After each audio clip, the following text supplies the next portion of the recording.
وبركاته.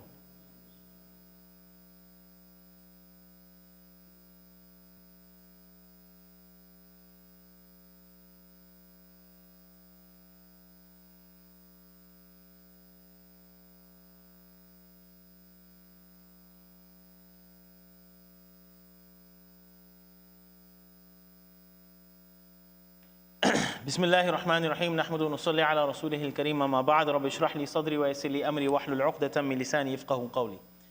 Chapter 9, Hadith number 9 in the book of Ikhlas.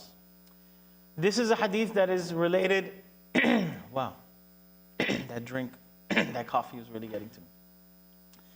عن أبي بكرة عن أبي بكرة الحارث الثقفي رضي الله عنه قال أن النبي صلى الله عليه وسلم قال إذا التقى المسلمان بسيفيهما فالقاتل والمقتول كلاهما في النار.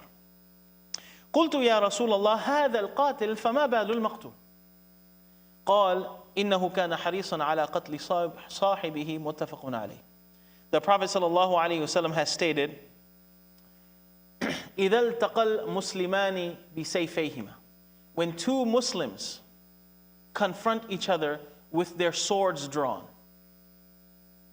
All right? Now, the mention of the sword is ala sabil tamthil. It's just for an example. It could be any weapon. There's a standoff. Right? This is the wild, wild west, right? So you have two Muslims on a standoff. Right? They both got their finger on the trigger. The Prophet ﷺ said, both of them, فَالْقَاتِلُ وَالْمَقْتُولُ, whoever pulls the trigger first, that person, and the person who dies, both of them go to the fire of hell. Now, first of all, the Prophet ﷺ has said, Al-Muslimu akhul Muslim. A Muslim is a brother for another Muslim. La yadhlimuhu wa la yuslimuhu. He does not oppress him. He does not throw him under the bus. He does not hand him over. La yuslimuhu. He does not hand him over to an oppressor. So with the rights that Muslims have for one another, the fact that they're at this standoff scene, they're already past the tisk point in Islam. All right? So something really went down. Something really went down. And I'm not talking about the fight like, oh, brother, you blocked me, and now you're fighting in the parking lot. We're talking about weapons drawn, right? So outside where these signs are, right? The no carry sign, outside that parameter. Now, both of them are in the fire of hell. Does that raise a question? Does that raise a question? فَالْقَاتِلُ وَالْمَقْتُولُ, the one who kills and the one who got killed, both of them go to the fire of hell. Does that raise a question? Well, it also raised the question for Abu Bakr radiallahu anhu as well. What's going on in our head, like why should the person who got shot, who died, why should he go to the fire of hell? He said, Ya Rasulullah, هَذَا الْقَاتِلُ, this murderer, that's understood. فَمَا بَالُ الْمَقْتُولُ, why does the person who got shot, why is he doomed to hell? He didn't kill. Did he kill anyone? No, he didn't kill anyone. The Prophet ﷺ said, إِنَّهُ كَانَ حَرِيصًا عَلَى قَتْلِ صَاحِبِهِ. He was eager to kill the other one. Had given the chance, he would have killed that person as well. So subhanallah. This shows the importance of the intention. Just how when we make an intention to do something good, or whenever we do something good, the intention behind it, it has an effect, right? Likewise, when the intention for evil is there, it also triggers an effect, no pun intended, right? It also triggers an effect. But now I'm going to ask you one question.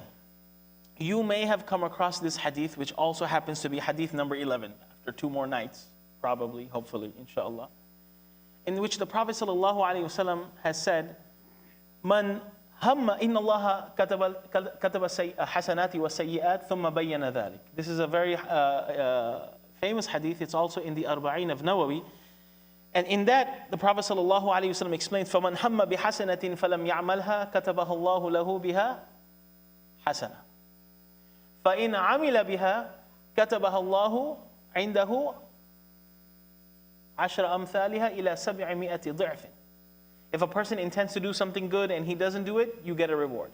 If he ends up doing it, then a person gets from 10 to 700 multiplied by 700 إلى أضعاف كثيرة, depending on the Ikhlas, etc., etc.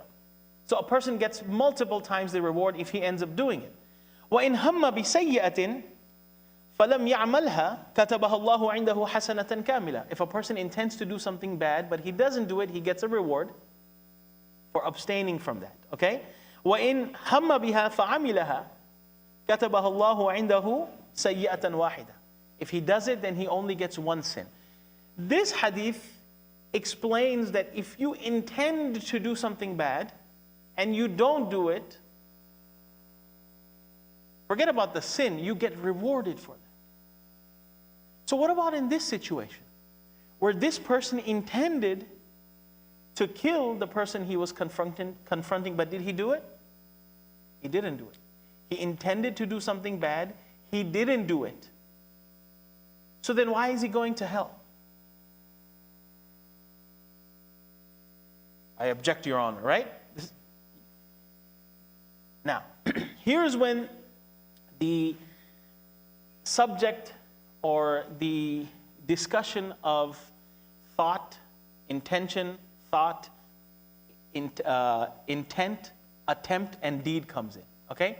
So for example, the word hum has been used, right? When you intend to do something. According to muhaddithin, and everyone has their different criteria, but a thought that comes across your mind, there's different categories.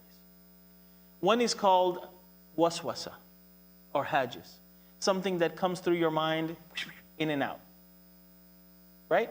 In and out, just like the burger place, in and out. You didn't give it much thought, it just came in your mind and then it went out, right? Just like how sometimes when someone's talking to us, it's in one ear and out the other. And by the time the khatira is over, what did he talk about? I don't know. Waswasa, in and out. Right? And then the second stage is known as taraddud. It came, it went out, but then it came back again. But every time that thought comes in, you keep on pushing it off, pushing it off, pushing it off. Then the third category is the thought comes in and now you're not pushing it off. You're letting it bounce around in your head. And then that leads to something called azam. Okay, so that when it bounces around in your head, hum. Okay, you know what? I'll do that sometime.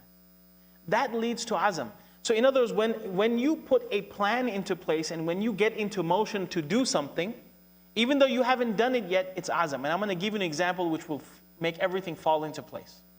And then there is the actual deed. Now, as far as reward comes, when we make the intention, we get the reward. So I'm not going to get into that. For example, sin. So I'm a little husky, right? So for me, eating a donut would be considered a sin. Let's just take that for an example. So committing the sin of eating a donut. I'm driving by on McDermott. They have that Cinnabon, right? And that Krispy Kreme. I drive by, I see it, I keep on driving. That was the first stage. I saw it, I passed by. I never thought about it later. Then every day for Fajr, I'm passing by, it keeps on coming, and then I actually look at it. And I'm like, all right, nah. Then I keep on passing by, and my windows are open, because it's not that cold anymore, and I get a whiff. Now, I'm like, you know what, I gotta try that. Hum. Right? Did I get any calories just by saying that? No. Then I'm like, you know what, Omar, man, one day, let's hit that up. I put it in my phone. This day, Saturday morning, let's go to the Cinnabon, right? Let's go to Krispy Kreme and let's have a donut. We meet here for Fajr. We get in the car. We go there, it's closed. For whatever reason. That was the azam. We put everything into place to do that, to commit that sin. But did we commit the sin? No. Based on this hadith of those two Muslims, you put on those calories just by making the azam and the movement and putting a plan into place to do something. So if a person thinks about committing a sin, you think about it, that's forgiven. But if you set out to go and commit a particular sin, and for whatever reason you sit in the car, your car didn't start, you still had this full-blown intention and azam, and you put a plan into place. You missed your flight. You were going to Vegas, and not for a trade show. Right? Or at least that's the story. And you missed the flight. According to muhaddithin, based on this hadith, you got the sin. And according to some schools of law, if a person even makes a journey, a safar, for ma'asiyah, he does not get the concession to shorten and combine their prayers. Because that's not a good safar, right? So we ask Allah subhanahu wa ta'ala to protect us from wasawis. We ask Allah subhanahu wa ta'ala to protect us from evil thoughts and from allowing these thoughts to materialize in our heads. Oh Allah, always keep us protected and forgive us for any evil thoughts that may lurk around in our mind. Jazakumullahu khair. Subhanallah wa bihamdihi. Subhanakallahumma wa bihamdik. Nashhadu an la ilaha illa anta nastaghfiruka wa natubu ilayk. Before y'all leave, I just have